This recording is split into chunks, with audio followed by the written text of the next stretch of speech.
हमारे मुल्क हिंदुस्तान के मौजूदा हालात में जो ऑलरेडी एक तरह की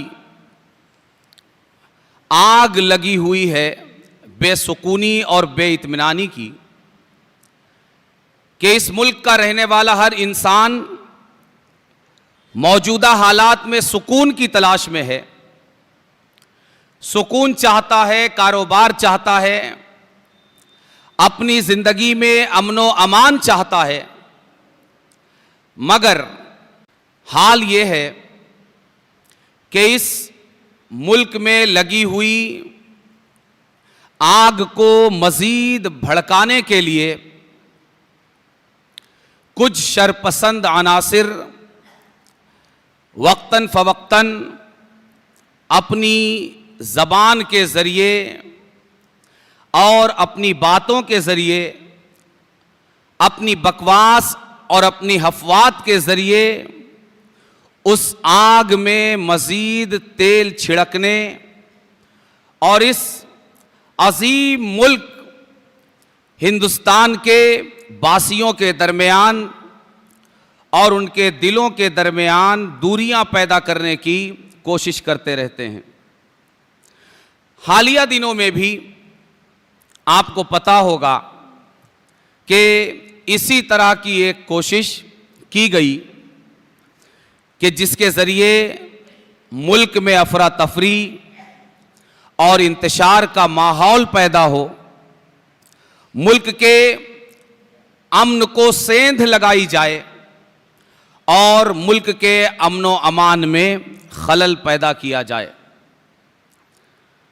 और इसके लिए आकाए करीम सल्लल्लाहु अलैहि वसल्लम की शान अक़दस में गुस्ताखियों का एक सिलसिला शुरू किया गया और आकाए करीम सल्लल्लाहु अलैहि वसल्लम की ज़ाते करीम पर अपने तई कीचड़ उछालने की कोशिश की गई। आज पूरे मुल्क में मुसलमान आकाए करीम सल्लल्लाहु अलैहि वसल्लम की शान अक़दस में इस संगीन गुस्ताखी के नतीजे में सरापा एहतजाज बना हुआ है और होना भी चाहिए, इसलिए कि सिर्फ मुसलमान के पास नहीं बल्कि सरवरे कायनात सल्लल्लाहु अलैहि वसल्लम इस कायनात की हर कौम के लिए, हर मुल्क के लिए, बल्कि सिर्फ इंसानों के लिए नहीं, जानवरों के लिए, चरिंदों परिंद के लिए, हैवानात के लिए, नबातात के लिए, हर मौजूद के लिए अल्लाह तबारक व तआला ने उस ज़ाते करीम को सरमाया-ए इफ्तिखार बनाकर दुनिया में भेजा और उसकी शान ये बयान फरमाई, वमा अरसलनाका इल्ला रहमतल लिल आलमीन, कि आए हबीब मुकर्रम, आप इस कायनात में मौजूद किसी भी जानदार के लिए या बेजान के लिए मैंने जो जो चीज पैदा की है, इनमें से किसी के लिए भी आप जहमत नहीं, आप तकलीफ का जरिया नहीं, आप नुकसान की वजह नहीं, बल्कि हमने आपको सर के बालों से लेकर पैर के नाखून तक इस कायनात के हर जमाने में जीने वाले, हर मुल्क में जीने वाले इंसानों के लिए भी, जानवरों के लिए भी, गैर जानदारों के लिए भी, किसी के लिए जहमत नहीं बल्कि हर एक के लिए आपको रहमत बनाकर भेजा है। ऐ रसूल, आपकी जात से, आपके अखलाक से, आपकी आदात से, आपके अतवार से, आपकी सीरत से इस कायनात में किसी को जर्रा बराबर जहमत नहीं बल्कि आपकी रहमत ही हर एक को मिला करेगी। तो पूरा मुल्क इस वक्त,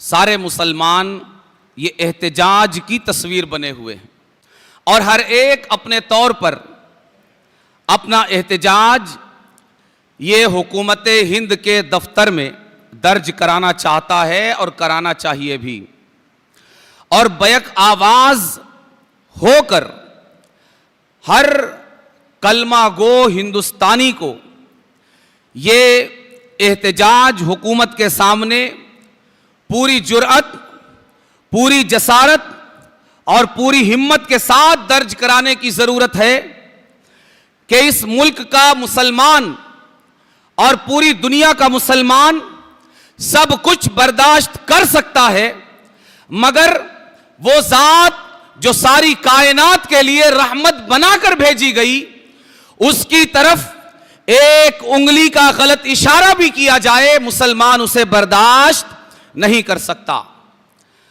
आज पूरा मुल्क और तमाम मुसलमान अपने अपने तौर पर इस कोशिश में और अपने गम और अपने गुस्से के इजहार को रिकॉर्ड कराने में लगे हुए हैं। हर एक का मुख्तलिफ अंदाज है और हर एक अपने तौर पर इसकी कोशिश कर रहा है।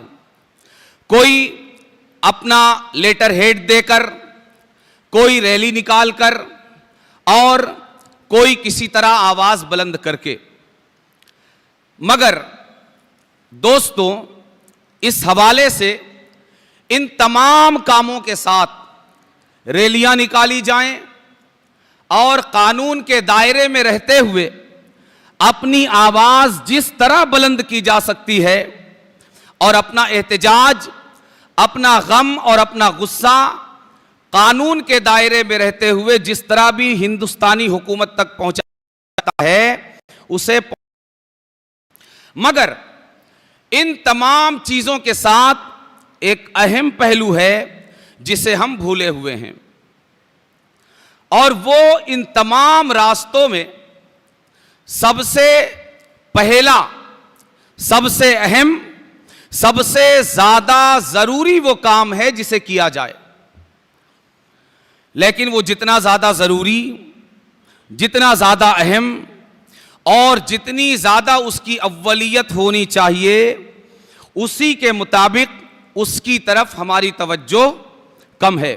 आप में से बेशतर को यह पता होगा कि मामला क्या चल रहा है, लेकिन क्या आपको यह भी पता है कि इस मामले की हकीकत क्या है? आकाए करीम की सीरत में वो असल वाकया क्या है? आकाए करीम की जिंदगी का वो रोशन पहलू क्या है जिसको दागदार करने की कोशिश की जा रही है?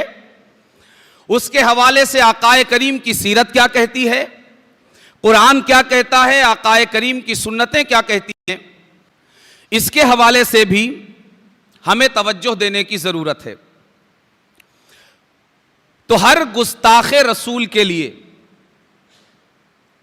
रसूलुल्लाह सल्लल्लाहु अलैहि वसल्लम के हर गुस्ताख के लिए या दीन पर हर हमला करने वाले के लिए यह जरूरी है, इस जगह से गुफ्तगू कर रहा है हम उसको संजीदगी से समझने की कोशिश करें। सीरत तैयबा या दीन के जिस पहलू के ताल्लुक से वो गुफ्तगू कर रहा है, हम उसको खुद इल्म की रोशनी में समझने की कोशिश करें। एहतजाज ये वक्ती तौर पर हमारे गम, हमारे गुस्से का इजहार होता है, लेकिन हमें इन मसाइल का मुस्तकिल हल तलाश करना होगा कि इसका मुस्तकिल हल क्या है, हम इसका मुस्तकिल इलाज क्या कर सकते हैं, हम इसका ऐसा इलाज किस तरह कर सकते हैं कि हजार आवाज उठाने वाले आवाज उठाएं। हम अपने एहतजाज की बुलंद आवाज की बुनियाद पर हर उठने वाली उंगली को हम मोड़ देने की कोशिश करेंगे, मगर हम में से हर एक मुहम्मदी सीरत और मुहम्मदी किरदार का ऐसा आईनादार हो जाए कि अगर इस दुनिया में किसी एक बदबख्त की जबान खुलती है तो उसकी दोनों आंखें उसे हजारों मुहम्मदियों का सीरत और किरदार दिखाए कि अगर वो मोहम्मद की सीरत पर उंगली उठा रहा है तो हजारों मुहम्मदियों की सीरत और किरदार उसे बताए कि आज के मोहम्मदी का किरदार अगर इतना रोशन और इतना आला है तो मोहम्मदुर रसूलुल्लाह का किरदार कितना आला और कितना रोशन होगा। मगर हमें जज्बाती बातें बड़ी पसंद हैं, हमें जोश और वलवला जो वक्ती हो वो बहुत पसंद है। दोस्तों, जोश जरूरी है, मगर जोश के साथ ये वो जोश है जो मुसलमानों का जोश है। इस जोश के साथ होश का होना जरूरी है। अगर और कोई कौम सिर्फ जबान से जबानी जमा खर्च करती रहे बात समझ में आती है, लेकिन मुसलमान अगर सिर्फ जबानी जमा खर्च करता रहे तो यह बात समझ में नहीं आती। क्यों? इसलिए कि इस्लाम जिस चीज का नाम है वो अव्वल भी करने का नाम है और आखिर भी करने का नाम है, यानी करना करना करना और सिर्फ करना। बोलने का यहां कोई मकाम नहीं है। अगर बोल के साथ, कौल के साथ अगर अमल को नथी नहीं किया गया है तो ऐसा कौल रब की बारगाह में किसी काम का नहीं है। हर कौल के पीछे दिल की तस्दीक चाहिए, अमल की तस्दीक चाहिए, जब वो कौल रब की बारगाह में कबूल किया जाएगा। अगर आप चाहते हैं कि आपका ये एहतजाज, आपकी ये रैलियां और आपकी ये आवाज हुकूमत हिंद के साथ साथ रब की बारगाह में भी कबूल हो, तो इसके साथ हमें अपने किरदार और अपने अमल को भी उस आवाज में ढालना पड़ेगा। आज देखिए, हम जब एहतजाज करने निकलते हैं, हाथों में बोर्ड लेकर निकलते हैं ना, लेकर निकलते हैं मुख्तलिफ तरीके के बोर्ड। क्या लिखा हुआ होता है उसके ऊपर? आकाए करीम सल्लल्लाहु अलैहि वसल्लम के बुलंद और आला अखलाक की कुछ तस्वीरें अल्फाज के सांचे में हम ढालकर अपने बोर्ड पर लिखते हैं और उसे लेकर निकलते हैं। मुझको यह बताइए कि हमें इतना तो समझ आ रहा है ना कि दुनिया को हक्कानियत और सच्चाई की तस्वीर दिखाने के लिए हमें आकाए करीम के बुलंद अखलाक दिखाने पड़ेंगे। इतना समझ में आ रहा है ना? इसीलिए हम बोर्ड पर आकाए करीम के बुलंद अखलाक को लिखकर लेकर निकल रहे हैं। दोस्तों, जब हमने इतना समझ लिया है कि अगर इस दुनिया के हर गुस्ताख को जवाब देना है तो दुनिया को यह बताना पड़ेगा कि रसूलुल्लाह के अखलाक कितने आली और कितने बुलंद थे। मेरे दोस्त, एक कदम और आगे बढ़ाओ ना। यह बोर्ड के मुर्दा हरूफ कब तक दिखाओगे? यह बोर्ड उठा उठा कर कब तक दिखाओगे? तुम खुद बोर्ड क्यों नहीं बन जाते? आज हम में से कोई ऐसा है, कोई मुल्लाओं से लेकर नीचे तक, कि जिसकी जिंदगी को आज दुनिया के सामने रखकर यह बताया जा सके कि आज 1400 साल बाद का मोहम्मदी ऐसा है, तो तुम मोहम्मदुर रसूलुल्लाह के बारे में उंगलियां कैसे उठा सकते हो? है? नहीं है। हम में से हर एक को अपना किरदार और अपना अंदाज बदलना होगा। इन रैलियों के साथ ये रैलियां कीजिए और इसके साथ निकलिए, बैनर भी उठाइए, झंडे भी उठाइए, ये सब भी कीजिए। मगर ये तो जिसके हाथ में चूड़ी हो ना वो भी कर सकता है। ये काम जिसने चूड़ियां पहन रखी हो वो भी कर सकता है। अगर मर्द हो और तुम्हारे हाथ में चूड़ियां नहीं है तो हाथ में बेजान बैनर और पोस्टर उठाने के बजाय अपनी जिंदगियों को जिंदा बैनर बनाओ। तुम्हारे हाथ में अगर चूड़ियां नहीं है और वाकई तुम्हें शर्म आती है और वाकई तुम्हारे रसूल पर जब उंगलियां उठती है तुम्हें दर्द होता है, तो तुम अपनी जिंदगियों को बदलो। मुहम्मदुर रसूलुल्लाह तुम्हारी वजह से बदनामियां झेलने के लिए इस दुनिया में नहीं भेजे गए। आज दुनिया में अगर कोई भी उंगली, मुझे यह कहने में कोई डर, कोई बाक और कोई खौफ ना गालियों का है ना किसी इंसान का है, कि आज दुनिया में जितनी उंगलियां सरवरे कायनात की तरफ उठती है वो हमारी बदअखलाकी और बदकिरदारी की वजह से उठती है। मर्दों वाला काम करो, जो काम करना चाहिए वो करो। अगर करना है तो ये करो कि अपने किरदार की हर बुराई को, अपने अखलाक की हर बुराई को, अपनी सीरत की हर बुराई को दूर करके अपने सीरत व किरदार को आकाए करीम सल्लल्लाहु अलैहि वसल्लम के किरदार व अमल की तस्वीर में ढालने की कोशिश करो। एक छोटी सी चीज, हमने लफ्ज सीरत को अवॉइड किया। सुन्नियों ने ईद मिलाद के मौके पर सैकड़ों जलसे होते हैं, जश्न ईद मिलादुन नबी, सीरत का कोई जलसा नहीं, सीरत को उठा के वहाबियों के खाते में डाल दिया। बैनर सीरत का जहां दिखे आंख बंद करके आप समझ लें कि वो वहाबियों का जलसा है। आज तक की यही सूरत है। यानी हमने ये बताया हम जश्न मिलाद चाहिए, सीरत नहीं चाहिए। नतीजा क्या हुआ?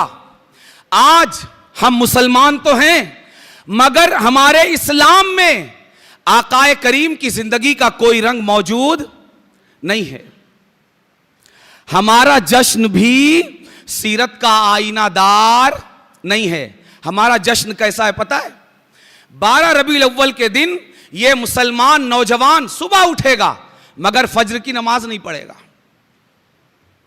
नए कपड़े पहनेगा मगर फज्र की नमाज नहीं पढ़ेगा, जुलूस में निकलेगा मगर जोहर की नमाज नहीं पढ़ेगा।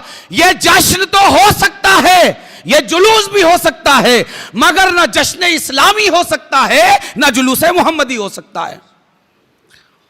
यह जुलूस है मगर इसमें सीरत की तस्वीर नहीं है। हमारे मुल्लाओं ने जब यह तकसीम की, जश्न मीलाद और सीरत, जश्न अपने पास रख लिया, सीरत वहाबियों को दे दिया। उसका अंजाम यह हुआ। जरूरत इस चीज की है कि सीरत को दोबारा सीने से लगाया जाए, सीरत के नाम को भी, सीरत के काम को भी और आकाए करीम के किरदार